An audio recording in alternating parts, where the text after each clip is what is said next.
اعوذ باللہ من الشیطان الرجیم، بسم اللہ الرحمن الرحیم۔ ہماری گفتگو جو ہے وہ صحیح اور عام کے بارے میں تھی۔ تو ہم نے یہ بتایا تھا کہ کچھ جو پہلی جو صحیح والوں نے جو دلیل دی تھی وہ تبادر تھی، اور دوسری تھی صحت السلب۔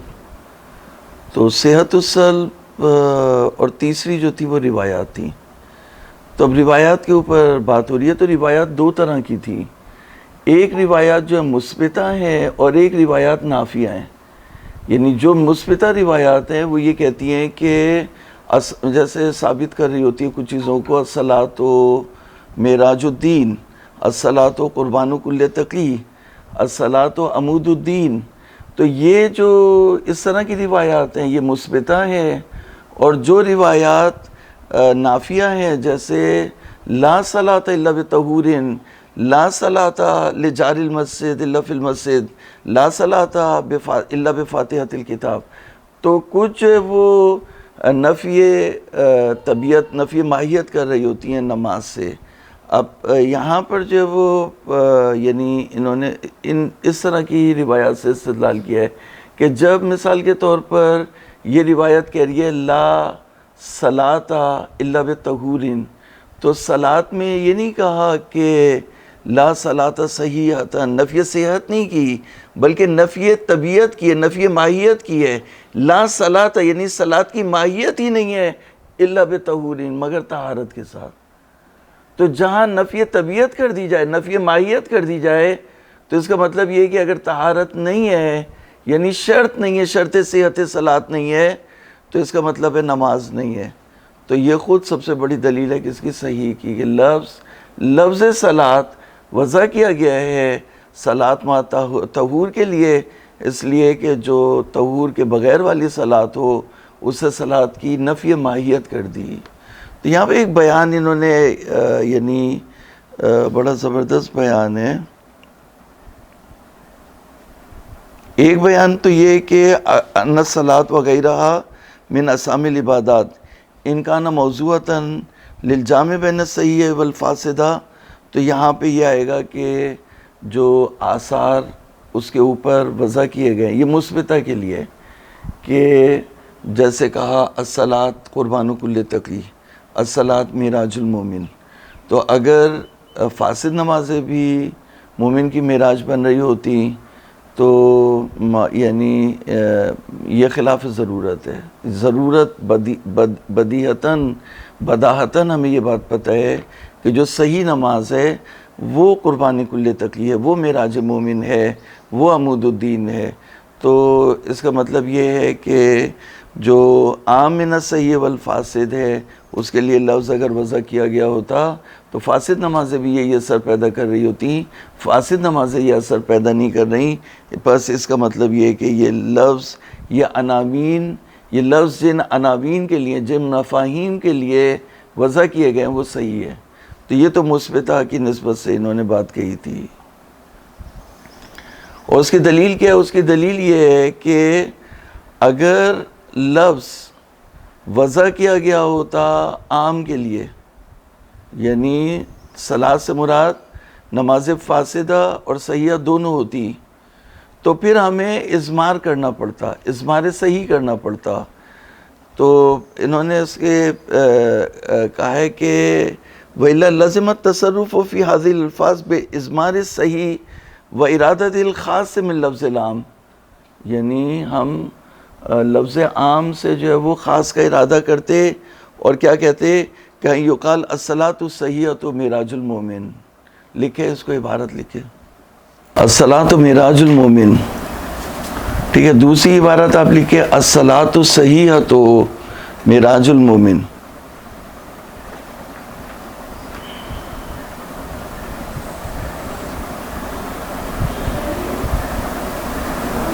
الصلاۃ الصحیحۃ معراج المومن، اس میں سے کون سا قضیہ صحیح ہے؟ الصلاۃ الصحیحۃ معراج المومن، جی دوسرا صحیح ہے، تو حدیث پھر غلط ہو گئی، نعوذ باللہ من ذالک۔ محمد علی یہ حدیث تو یہ نہیں کہہ رہی. حدیث کیا کہہ رہی ہے؟ الصلاۃ معراج المومن. حدیث یہ نہیں کہہ رہی ہے الصلاۃ صحیحۃ معراج المومن. یعنی اگر لفظ وضع کیا ہوتا عام من الصحیح والفاسد کے لیے تو پھر یہ ہوتا کہ ایک دفعہ آپ کہہ رہے ہیں الصلاۃ معراج المومن، ایک دفعہ آپ کہہ رہے ہیں الصلاۃ الصحیحہ، تو الف لام لگاؤ اس کے اوپر، صحیح کے اوپر، الصلاۃ الصحیحہ تو معراج المومن. تو یعنی آپ کو اضمار صحیح کرنا پڑتا، اور آپ ارادہ کر رہے ہوتے یعنی عنایت کر کے یا قرینہ یا مجاز کر کے آپ کو لفظ استعمال کرتے آپ عام میں، اور ارادہ کرتے آپ کس کا؟ اخص کا. یہ کرنا پڑتا آپ کو، پھر آپ کو اس سب کی ضرورت پڑتی، یعنی صحیحہ لگانے کی ضرورت پڑتی، جبکہ حدیث میں تو نہیں لگا ہوا. حدیث میں آیا الصلاۃ معراج المومن، نہیں آیا حدیث میں کہ الصلاۃ الصحیحۃ معراج المومن. تو کہہ رہے ہیں کہ یہ جو ارادت الخاص یا اضمار ہے یہ خلاف ظاہر ہے، یعنی خلاف اصل ہے. تو یعنی ایسا نہیں کیا گیا. تو یہ ہے بات. یہ تو ہو گئی مثبتہ کی نسبت سے. اور جو نافیہ ہیں ان سے انہوں نے یہ استدلال کیا، لکھے نافیہ میں کیا کہا؟ لا صلاۃ الا بطہور.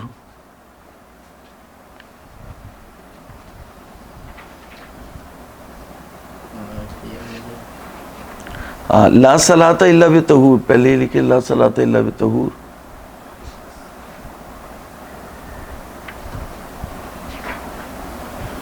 یہاں پر نفی ماہیت کی، یہاں پر کیا کیا؟ نفی ماہیت لکھے، نفی ماہیت کی، نفی صحت نہیں کی. اگر نفی صحت کرتے کہتے کہ صحیح نہیں ہے تو ایک بات تھی، مطلب ہم کہتے لفظ صلاۃ وضع ہوا ہے عام کے لیے، صحیح عام من الصحیح والفاسد، لیکن نفی صحت نہیں کی، نفی ماہیت کی. نفی ماہیت کا مطلب ہے نماز ہے ہی نہیں مگر طہارت کے ساتھ.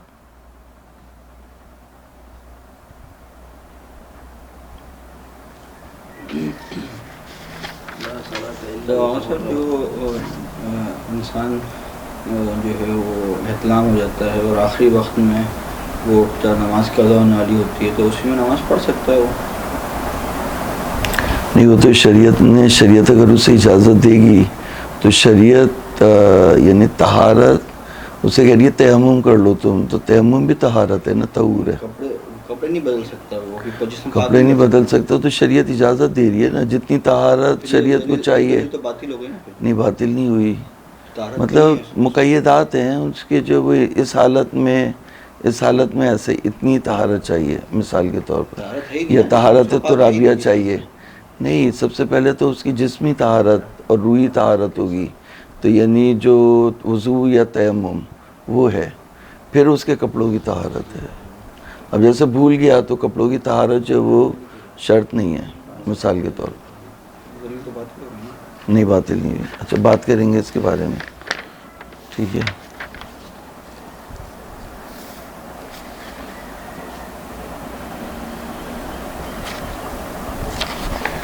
اچھا، اب کہ یہ دونوں پڑھ لیا نا، مطلب اب کتاب کو ذرا دیکھتے کہ کتاب کیا کہہ رہی ہے نا. شروع سے چلتے ہیں نا، شروع سے. وہ کیا تھا؟ پہلا جو تھا وہ تبادر تھا، وہ اس کو چھوڑ دیں. پھر اس کے بعد ثانیہ صحت السلب من الفاسد بسبب الاخلال ببعض اجزائی اور شرائط ہی بالمداقت و انصح الاطلاق علیہ بالعنایت، یہ ثانیہ ہو گیا. ثالثھا الاخبار الظاہرۃ فی اثبات بعض الخواص والآثار للمسمیات. مسمیات یعنی جو نماز آپ پڑھ رہے ہیں، ماتیون بے بتایا تھا. اخبار جو ظاہر ہوتی ہیں بعض خواص کو اور آثار کو پڑھی جانے والی نماز کے بارے میں ثابت کرتی ہے، مثل صلاۃ عمود الدین اور معراج المومن والصوم جنۃ من النار الی غیر ذالک، او نفع ماہیتہ و تبعیہہ والصوم جنۃ من النار. تو الصلاۃ عمود الدین اور معراج المومن وصوم جنت من النار الی غیر ذالک اور نفع ماہیتہا یا اور نفی ماہیتہا و تبعیہا مثل لا صلاۃ الا بفاتحۃ الکتاب ونحو لا صلاۃ الا بطہور لا صلاۃ لجار المسجد الا فی المسجد من مکان ظاہرا فی نفی الحقیقت. یہ ظہور رکھتی ہے کہ اس میں نفی حقیقت میں، نفی صحت نہیں کیا. دو چیزیں، ایک نفی صحت ہے، ایک نفی حقیقت ہے. یہ ظہور رکھتی ہے نفی حقیقت میں بے مجرد فقد ما یعتبر فی الصحت شطرن اور شرطن. اگر ایک شرط بھی اور شطر یعنی جز، ایک جز بھی ایک شرط بھی کم ہو گئی تو نماز فاسد باطل ہے. وَإِرَادَةِ خصوص صحیح من الطائفة الأولى ونفی الصحت من الثانیۃ لشیوع استعمال هذا الترکیب فی نفی مثل الصحت او الکمال خلاف الظاہر لا یصار الیہ مع عدم نصب قرینۃ علیہ. کہہ رہے ہیں کہ اگر آپ جو ہے وہ پہلی مثبتہ روایات سے آپ کہیں کہ معراج المومن صحیح نماز ہے، قربان کل تقی صحیح نماز ہے، ناہیۃ عن الفحشاء والمنکر صحیح نماز ہے، لیکن یہ جو دوسری روایات ہیں لا صلاۃ الا لجار المسجد الا فی المسجد، لا صلاۃ الا بطہور، اس سے مراد جو ہے وہ نفی صحت لے لیتے ہیں ہم. تو کہہ رہے ہیں کہ یہ خلاف ہے. لشیوع استعمال حاضر ترکیب فی نفی مثل صحت او الکمال. اگر کوئی یہ کہے کہ یہ ترکیب جو ہے وہ نفی صحت میں یا نفی کمال میں شیوع رکھتی ہے تو یہ کہہ رہے ہیں خلاف الظاہر. لا یصار الیہ لا یصار الی خلاف الظاہر مع عدم نصب قرینۃ علیہ. اگر قرینہ نہیں ہوگا تو اس کی طرف نہیں جا سکتے. بل و استعمال حاضر ترکیب فی نفی صفت ممکن المن، یعنی اس کو ہم جو ہے وہ نفی صفت کے لیے منع کریں گے. حتی فی مثل لا صلاۃ لجار المسجد الا فی المسجد. اس جیسی حدیث میں بھی جہاں ایک پڑوسی جو اپنے گھر میں نماز پڑھ رہا ہے تو اس کی نماز تو ہے، یہ تو آپ نہیں کہہ سکتے کہ اس کی نماز نہیں ہے. تو یہاں تو ہمیں پتہ ہے کہ لا صلاۃ الا بطہورین میں آپ کہہ سکتے ہیں کہ جو بغیر وضو کے اس نے نماز پڑھی اس کی نماز نہیں ہے، لیکن جو پڑوسی نے اپنے گھر میں نماز پڑھی اور مسجد میں نماز نہیں پڑھی تو لا صلاۃ لجار المسجد الا فی المسجد، یہاں پر آپ نہیں کہہ سکتے کہ اس کی نماز نہیں ہے. لیکن اس جیسی مثال میں بھی کہہ رہے ہیں کہ مما یعلم ان المراد نفی الکمال، معلوم ہے کہ مراد نفی کمال ہے، اس کے باوجود نفی صفت ہم نہیں لے سکتے. بدعوی استعمالی فی نفی الحقیقت فی مثل یزن بنحو من العنایت لا علی الحقیقت. یعنی یہ دعویٰ کرتے ہوئے، یہ ادعا کرتے ہوئے، یعنی یمکن منع استعمال حاضر ترکیب فی صفت بسبب دعویٰ استعمالی ہی فی نفی الحقیقت ادعا. یعنی ادعا کر رہے ہیں کہ اس کی نماز نہیں ہے، در حقیقت جو ہے وہ اس کی نماز ہے لیکن کامل نہیں ہے، کمال پر نہیں پہنچا رہی، کمال پہ مسجد میں پہنچائے گی. بدعوی استعمالی فی نفی الحقیقت فی مثل یزن بنحو من العنایت لا علی الحقیقت والا لما دل علی المبالغت. تو مبالغے کے اوپر تو دلالت نہیں کر رہی. ففہم.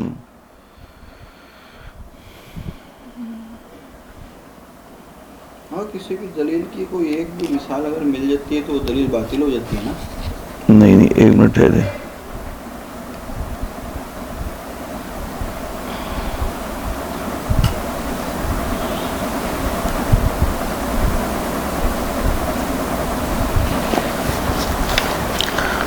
خوب یہ جو ہے وہ بس یہاں تک کہ جو ہے وہ بات جو ہے وہ ان کی ہو گئی کہ آخون نے یہ بات کہی کہ جو اخبار مثبتہ ہیں اور اخبار نافیہ ہیں ان سے مسئلہ کہ صحیح ثابت ہوتا ہے. یہ تیسری دلیل تھی. اب یہ چوتھی دلیل ہے. چوتھی دلیل کہہ رہے ہیں رابعہا دعوی القطع بان طریقۃ الواضعین ودیدنہم وضع الالفاظ للمرکبات التامۃ کما ہوا قضیۃ الحکمت الداعیۃ الیہ والحاجت وان دعت احیانا الی استعمالها فی الناقص ایضا الا انہ لا یقتضی ان یکون بنحو الحقیقت بل ولو کان مسامحۃ تنزیلا للفاقد منزلۃ الواجد والظاہر ان الشارع غیر متخط عن هذه الطریقۃ ولا یخفى ان هذه الدعوى وان كانت غیر بعیدۃ الا انها قابلۃ للمن فتأمل. یہ چوتھی اور آخری دلیل ہے صحیح کی. اس کے بعد عامی کی دلیلیں شروع ہو جائیں گی اور وہ صحیح کی دلیل یہ ہے کہ صحیح یہ کہہ رہے کہ ہمیں یقین ہے کہ جو عقلاء ہیں، جو اہل عقل اہل زبان ہیں، وہ جب کسی لفظ کو وضع کرتے ہیں تو صحیح حقیقت کے لیے وضع کرتے ہیں، اور عام میں نہ صحیح والفاسد کے لیے، یعنی ایسے معنی کے لیے وضع نہیں کرتے جس میں فاسد بھی آ جائے، بلکہ وہ صحیح کے لیے وضع کرتے ہیں۔ کہہ رہے ہیں دعوی القط، یعنی آپ یقین کا دعویٰ کر سکتے ہیں بأن طریقۃ الواضعین، واضعین جو وضع کرنے والے ان کا طریقہ، ودیدنہم، اور ان کی جو عادت ہے، وضع الالفاظ للمرکبات التامہ، وہ الفاظ کو وضع کرتے ہیں مرکبات تامہ کے لیے، مرکبات ناقصہ کے لیے جس میں 10 جز ہوں 11 نہیں ہو، اس کے لیے وضع نہیں کرتے، جو کامل و شرط اور شطر کے لحاظ سے تمام شرائط اس کے اندر اور تمام اجزاء ہوں، اس نماز کے لیے وضع کرتے ہیں۔ کما ہوا قضیۃ الحکمت داعیۃ الیہ والحاجہ، یعنی حاجت اور حکمت داعیہ بھی اسی کا تقاضا کرتی ہے کہ صحیح نماز کے لیے جو تام الاجزاء ہو، تام الشرائط ہو، جس میں ساری شرائط ہو، اس کے لیے وضع کیا جائے۔ اگرچہ احیاناً وہ استعمال کرتے ناقص میں بھی، مگر وہ الا انہ لا یقتضی، لیکن ان کا استعمال کرنا یعنی ناقص میں علی وجہ الحقیقہ نہیں ہوتا، یہ بلکہ مسامحتاً ہوتا ہے، اور وہ تنزیل کرتے ہیں فاقد کو منزلہ واجد۔ اور جو طریقہ عقلاء کا ہے، جو واضعین کا طریقہ ہے، شریعت بھی ان سے ہٹ کے کوئی الگ طریقہ نہیں رکھتی، شریعت نے بھی اسی طریقے کو صحیح قرار دیا اور اسی کی تائید کی، لہٰذا اس سے ثابت ہو گیا کہ جو الفاظ ہیں وہ وضع ہوئے ہیں صحیح کے لیے۔ اور استعمال ہونا بھی تو اور ہے نا، استعمال الگ ہے، وضع ہونا اور ہے۔ ہاں، تو یہی کہہ رہے کہ استعمال کرتے ہیں وہ فاسد میں، لیکن بنحو عنایت کرتے ہیں، لیکن جب وہ وضع کر رہے تھے تو مرکبات تام کے لیے وضع کر رہے تھے، مرکب ناقص کے لیے، یا عام من الصحیح ہے، یعنی عام من تام و ناقص کے لیے وضع نہیں کر رہے تھے۔ تو یہ ان کی عادت ہے، اور اسی طرف جب وہ حکمت کا بھی تقاضا یہ ہے، ضرورت بھی یہی کہتی ہے کہ جب تک نمبرز ڈیجٹ 7 ڈیجٹ پورے نہیں ہوتے تو کال جو ہے کنیکٹ نہیں کرتی۔ شیخ کس کے قائل ہے؟ صحیح کہ عام؟ تو ابھی دیکھیں شیخ تو ابھی دلیلیں چل رہی ہیں، ابھی جو ہے وہ صحیح کی دلیل جو ہے وہ یہ ہے، آخری دلیل ہے۔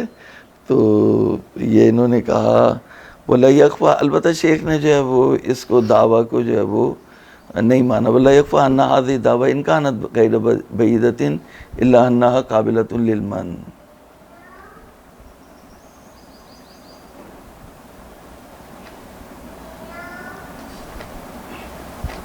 وصلی اللہ علی محمد وآلہ الطیبین الطاہرین۔